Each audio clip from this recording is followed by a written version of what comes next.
With this video we will start the chapter probability. हम इस video के साथ स्टार्ट कर रहे हैं chapter probability. So chapter number 15 probability आपसे क्या कहता है? probability का मतलब होता है possibility. क्या होता है मतलब possibility. और possibility का मतलब संभावना. यानी अगर आप कोई भी काम करते हैं तो या तो वो काम होगा या वो काम नहीं होगा. तो यानी उसका क्या मतलब होता है? अनसर्टेनिटी. यानी आप श्योर नहीं हो कोई भी काम होगा या नहीं होगा. That is called probability. सबसे पहले हमसे पूछा जाता है कि सैंपल स्पेस क्या होता है. What you mean bye sample space. तो यानी किसी काम को करने के कितने आउटकम्स निकल के आते हैं, कितने नतीजे निकल के आते हैं, उन्हें क्या बोलते हैं हम लोग? Sample space. तो किसी भी काम को करने की प्रोबेबिलिटी का क्या फॉर्मूला होता है? NE/NS. E for event, S for sample space. तो NE/NS का मतलब होता है that is favourable outcomes upon total outcomes. यानी जो आपको आउटकम चाहिए वो कहां पे आएंगे? ऊपर आएंगे. और जितने भी आउटकम्स नतीजे निकल के आ रहे हैं वो आएंगे नीचे आएंगे. तो that is favourable outcomes upon total number of outcomes. Now probability of sure event. Sure event का मतलब क्या है? जो काम होना ही होना है. यानी आप बिल्कुल श्योर हो तो उसकी प्रोबेबिलिटी कितनी होगी? 1. जैसे कि आज बारिश होनी है और आज बारिश हो गई तो यानी वो कैसा इवेंट हो गया? Sure event. तो उसकी प्रोबेबिलिटी क्या होगी? 1. प्रोबेबिलिटी को हमेशा रिप्रेजेंट करते हैं किसमें? परसेंटेज में. जैसे 100/100 तो आंसर क्या आ जाएगा? 1. Probability of impossible event. Impossible event का मतलब क्या होता है कि जो काम हो ही नहीं सकता और वो नहीं हुआ तो उसकी प्रोबेबिलिटी क्या हो जाती है आपकी? 0. 0/100 क्या आ जाता है? 0. तो इसका मतलब क्या है कि किसी भी प्रोबेबिलिटी की जो रेंज होगी, रेंज का मतलब कहां से कहां तक लाई करेगी. तो किसी प्रोबेबिलिटी जो किसी इवेंट की है वो हमेशा ग्रेटर देन और इक्वल टू होगी 0 के और लेस देन इक्वल टू होगी 1 के. क्या मतलब है कि किसी भी प्रोबेबिलिटी जो है इवेंट की वो इक्वल हो सकती है 0 के और इक्वल हो सकती है 1 के. और 0 और 1 के बीच में क्या करेगी? लाई करेगी. किसके बीच में? 0 और 1 के बीच में. ठीक है. Probability can neither be negative nor greater than 1. यानी प्रोबेबिलिटी ना तो आपकी नेगेटिव हो सकती और ना ही 1 से ज्यादा हो सकती. क्या मतलब है इसका? ना तो -1 होगी, ना -1.5 होगी, ना 2.3 होगी, ना 10 होगी. तो कैन यू टेल मी 10% हो सकती है या नहीं हो सकती है? 10%. हाँ है ना? 10% हो सकती है. कैसे पता लगा 10% हो सकती है? 10 के नीचे में क्या लगाऊंगा? 100. 10/100 तो आंसर क्या आ गया? 0.1. यानी प्रोबेबिलिटी 10% हो सकती है. आपकी बुकों में क्वेश्चन है जिसमें आपको 4 ऑप्शन गिवन है एमसीक्यू में. उसमें दे रखा है एक नेगेटिव दे रखी है, एक 2.3 दे रखी है, एक 5.7 दे रखी है सपोज, और एक आपको 0.3 दे रखी है. तो आपको ये बताना है कि कौन कौन सी प्रोबेबिलिटी हो सकती है और कौन सी नहीं हो सकती है. एक क्वेश्चन में प्रोबेबिलिटी आपको परसेंटेज में दे रखी है तो आप परसेंटेज वाले को किससे डिवाइड करोगे? पहले 100 से. तब देखोगे जो आंसर है वो आपका 0 और 1 के बीच में आ रहा होगा. ठीक है. तो नेगेटिव वाली छोड़नी है आपको उस क्वेश्चन में, परसेंटेज वाली आपकी आ जाएगी. जैसे 2% है तो क्या आएगी? 0.02. 10% है तो क्या आएगी? 0.1. ठीक है. Now the next is equally likely outcomes. What do you mean bye equally likely? यानी जिसके इक्वल चांस है आने के. हम कोई भी काम कर रहे हैं या तो वो होगा या वो नहीं होगा. जैसे हमने सिक्का उछाला, एक सिक्का फेंका है, सिक्का उछाला तो हमारे पास या तो हेड आएगा या टेल आएगा. तो हेड और टेल आने के लिए हमारे पास कैसे आउटकम्स हैं? Equally likely. यानी कि कोई भी आ सकता है. अच्छा, इक्वली लाइकली में कितनी परसेंटेज हो गई? 50-50. यानी जिस इवेंट के 50-50 चांसेस हैं या तो वो होगा या वो नहीं होगा. तो 50-50 का मतलब क्या है? दोनों की प्रोबेबिलिटी कितनी कितनी आ सकती है? 0.5 और 0.5. ठीक है. तो जिसके आधे आधे चांसेस होते हैं वो इक्वली लाइकली आउटकम्स कहलाते हैं.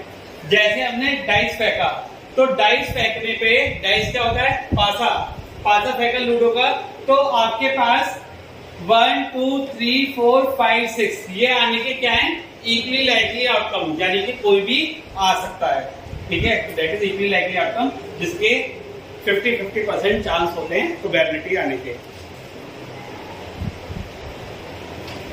Now what are complementary event. Complementary events का मतलब होता है कि अगर आपको किसी भी इवेंट को होने की प्रोबेबिलिटी पता है और आपको ना होने की निकालनी है, किसी भी काम को करने की संभावना तो आपको पता है पर ना होने की संभावना निकालनी है, तो किस में से माइनस कर देते हैं, 1 में से माइनस कर देते हैं। या तो आपको किसी काम को होने की प्रोबेबिलिटी पता है, ना होने की निकालनी है, या ना होने की पता है, होने की निकालनी है। कॉम्प्लीमेंट्री इवेंट्स क्या होते हैं, उसके अपोजिट, तो आप 1 में से माइनस कर देंगे। अब किसी भी क्वेश्चन में अगर पेपर में या तो ई के ऊपर बार लगा हुआ आता है या ई के ऊपर डैश लगा हुआ आता है, तो इसका मतलब क्या है, आपको प्रोबेबिलिटी किसकी निकालनी है, कॉम्प्लीमेंट्री की निकालनी है। यानी पहले आप क्वेश्चन में इवेंट को होने की प्रोबेबिलिटी निकालेंगे और आप फिर किस में से माइनस करेंगे, उसे 1 में से।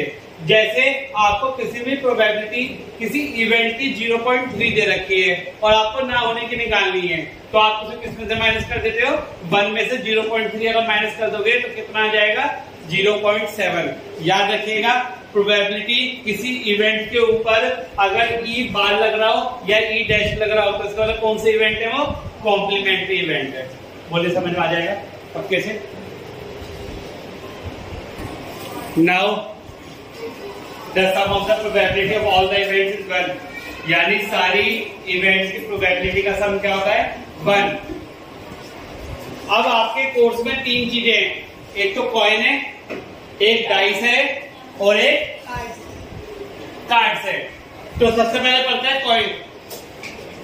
एक बार सिक्का उछाला तो कितने आउटकम्स आएंगे, 2, या तो हेड आएगा या टेल आएगा। थ्रोइंग 2 कॉइन्स, आपने 2 सिक्के उछाले, कितने आउटकम आएंगे, 4, या तो हेड टेल आएगा, टेल हेड आएगा, दोनों में हेड आएगा या दोनों में टेल आएगा। थ्रोइंग 3 कॉइन्स साइमल्टेनियसली, 3 सिक्के एक साथ उछाले, कितने आउटकम्स आएंगे, 8, या तो तीनों हेड आएंगे या तो तीनों हेड आएंगे। देखिए अगर 3 कॉइन्स आप क्या करोगे, थ्रो करोगे तो कितने आउटकम्स आएंगे आपके, 8, या तो तीनों हेड आएंगे या 2 हेड आएंगे, टेल आएंगे, एक हेड आएगा 2 टेल आएंगे, तीनों टेल आएंगे, head tail head, tail head tail, tail tail head और टेल हेड हेड। ठीक है, ये आपके 8 आउटकम्स आते हैं टोटल। नाउ थ्रोइंग 1 डाइस, अगर आप एक डाइस उठाते हैं, व्हाट इज डाइस, डाइस होता है पासा, तो कितने आउटकम आएंगे आपके, 6, 1 2 3 4 5 6। थ्रोइंग 2 डाइस, दो डाइस उठाने के कितने आउटकम आएंगे, 36। इसके ऊपर सबसे ज्यादा क्वेश्चन आते हैं, हाउ, या तो 1 1 आए, 1 2 आए, कहां से आएगा ये, 1 6 तक, ऐसी 2 1 2 2 2 6 3 1 4 1 5 1 6 1 से कहां तक जाएगा, 6 6 तक जाएगा। सबसे ज्यादा क्वेश्चन आते हैं, जैसे सम ऑन 2 डाइस पूछ लिया, प्रोडक्ट ऑफ 2 डाइस पूछ लिया, डबलेट पूछ लिया। What do you mean by doublet, यानी same number on both the dice. Same number मतलब या तो 1 1 आए, 2 2 आए, 3 3 आए, 4 4 आए, 5 5 आए, 6 6 आए। तो ऐसे ही बता दो डबलेट आने की प्रोबेबिलिटी क्या होगी, 6/36, यानी 1/6। और डबलेट ना आने की प्रोबेबिलिटी क्या होगी, 1 - 1/6, यानी कि 5/6। एक क्वेश्चन आपका यही तैयार हो गया, डबलेट आने की प्रोबेबिलिटी 1/6, डबलेट ना आने की प्रोबेबिलिटी 5/6। हो गया क्वेश्चन तैयार। इसके बाद थ्रोइंग 3 डाइस, अगर आप 3 डाइस उछालते हो तो टोटल आउटकम कितनी आती है, 2 1 6। ये आपको लिख के नहीं दिखानी, वरना लिखते लिखते परेशान हो जाओगे, 2 1 6। ठीक है, सिर्फ आपको याद करना है कि 3 डाइस उछालने पे कितनी आउटकम्स आती हैं, 2 1 6 आउटकम्स। ठीक है, 3 उछालने पे। Now talks about face cards. Face card के बारे में बात कर लेते हैं। फेस कार्ड कितने होते हैं, फेस कार्ड कितने होते हैं, 12। लेकिन हम कार्ड्स के बारे में बात करें, टोटल कार्ड्स कितने होते हैं, 52। टोटल कार्ड्स 52 होते हैं, जिसमें आपके स्पेड, क्लब, डायमंड और हार्ट्स होते हैं। स्पेड और क्लब क्या होते हैं आपके, ब्लैक, डायमंड और हार्ट्स क्या होते हैं आपके, रेड। यानी कि स्पेड 13, क्लब 13, तो टोटल मिला के ब्लैक कितने हो गए, 26। डायमंड आपके रेड यानी 13, हार्ट आपके रेड यानी 13, तो टोटल रेड कितने हो गए 26। तो यहाँ से आप रेड के क्वेश्चन भी कर सकते हो और यहाँ से आप ब्लैक के क्वेश्चन भी कर सकते हो। स्पेड 13, क्लब 13, डायमंड 13 और हार्ट 13। इसके बाद लो फेस कार्ड पे। फेस कार्ड कितने होते हैं आपके 12, यानी जिनके ऊपर फेस बना होता है। किन किन के ऊपर फेस बना होता है? Jack, king, queen. 4 जैक होते हैं, 4 किंग होते हैं, 4 क्वीन होती हैं, जिसमें से टोटल हो गए 12, यानी 6 रेड होंगे, 6 ब्लैक होंगे। अगर मैं ऑनर कार्ड्स की बात करूं तो ऑनर कार्ड होते हैं 16, जिनमें सारे फेस कार्ड भी आते हैं और एस भी आते हैं। अगर किसी क्वेश्चन में आपको एस दे रखा है और फेस कार्ड दे रखे हैं, तो दोनों को प्लस करके कौन से कार्ड निकाल सकते हो आप? ऑनर कार्ड निकाल सकते हो। और ऑनर कार्ड दे रखे हैं और एस दे रखे हैं, तो ऑनर कार्ड में से एस माइनस कर दो तो क्या आ जाते हैं? आपके फेस कार्ड्स आ जाते हैं। तो इस तरीके से आप क्वेश्चन कर सकते हैं ऑनर कार्ड्स के, फेस कार्ड के और अपने कार्ड्स के। ठीक है, जितने भी कार्ड्स के ऊपर क्वेश्चन बनते हैं आई थिंक आप लोग बड़े आराम से कर सकते हैं इस थ्योरी से। ठीक है, ये पूरी थ्योरी थी आपकी चैप्टर प्रोबेबिलिटी की।